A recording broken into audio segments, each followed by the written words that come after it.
Imagine waking up one morning and realizing your entire world is disappearing. Your land, your culture, your language, erased not overnight, but slowly, painfully, over centuries. This is the story of the Native Americans.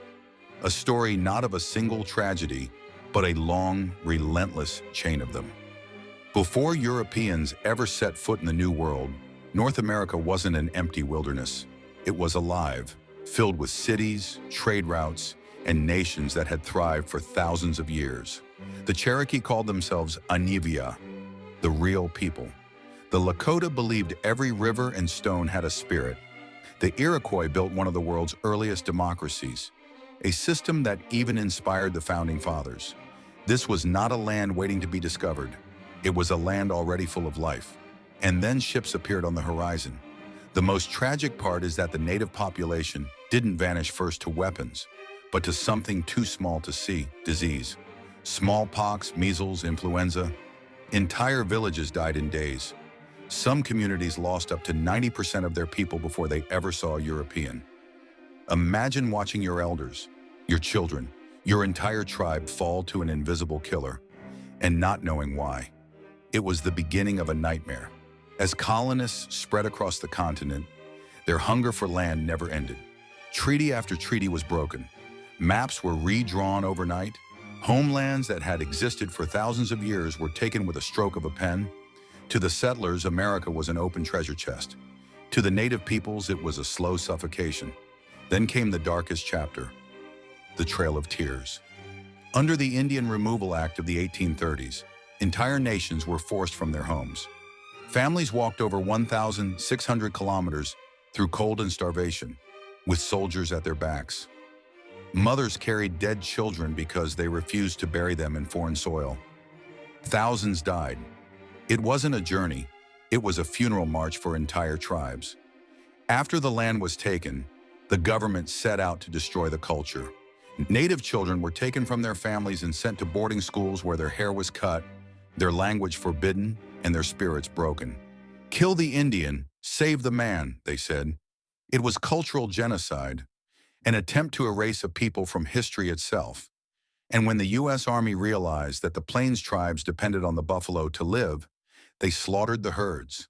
Over 30 million buffalo were reduced to a few hundred. With each fallen animal, another heartbeat of Native America faded away. Yet despite everything, the sickness, the massacres, the starvation, the forced conversions, they endured. They did not disappear. Today, Native cultures are rising again. Languages are being taught, ceremonies revived, traditions reborn. But the scars remain, deep, painful, and unforgettable. A people weren't lost, they were taken. And remembering their story is the first step to giving their voices back. They called this land home long before anyone else even dreamed it existed.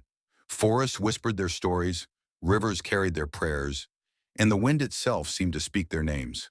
But the world of the Native Americans, a world built on balance, honor, and sacred connection to the earth, was destined to face a tragedy unlike anything history had ever seen.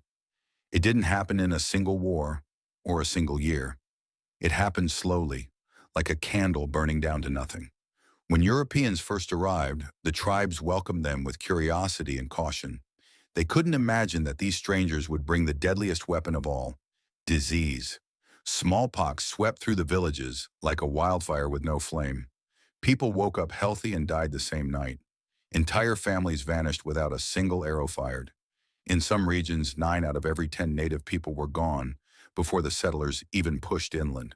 And when the survivors looked around, they saw empty lodges, silent forests, and a future that no longer felt certain. As the continent filled with colonists, a new battle began, a battle for the land itself. Treaties were signed with promises of peace, but each one was broken, rewritten, or ignored. Land that had belonged to tribes for centuries was taken piece by piece, swallowed by farms, towns, and expanding borders. The Native Americans found themselves pushed westward, like shadows trying to outrun the sunrise. But the horizon kept shrinking. By the 1800s, the government no longer pretended it wanted peace. They wanted removal. They wanted control. And so the forced marches began, On the Trail of Tears, thousands walked through rain, snow, and hunger. Children froze in their mothers' arms. Elders collapsed on the roadside, unable to continue. Soldiers didn't allow burials. Many bodies were left where they fell. It wasn't relocation. It was devastation carried out step by step. But even after tearing people from their homes, the government wasn't finished. They turned to the children. Native boys and girls were taken to boarding schools and stripped of their names, languages, and identities. Their hair was cut, their clothes replaced, their spirits crushed under the belief that everything about them was wrong. One rule summed up their mission: kill the Indian in him. It was a war not on bodies but on souls. Meanwhile, on the Great Plains, another tragedy unfolded. The buffalo, the lifeblood of many tribes, was exterminated with cold precision. Hunters killed thousands a day, leaving carcasses to rot. Mountains of skulls formed pale monuments to greed. Without the buffalo, tribes lost not only their food and shelter, but a sacred bond that had shaped their culture for generations. With every vanished buffalo, a part of Native identity faded into silence. By the late 1800s, Native Americans had lost nearly everything: their freedom, their lands, their languages, their homes, and often even hope itself. What was once a continent of proud nations had been transformed into isolated reservations, places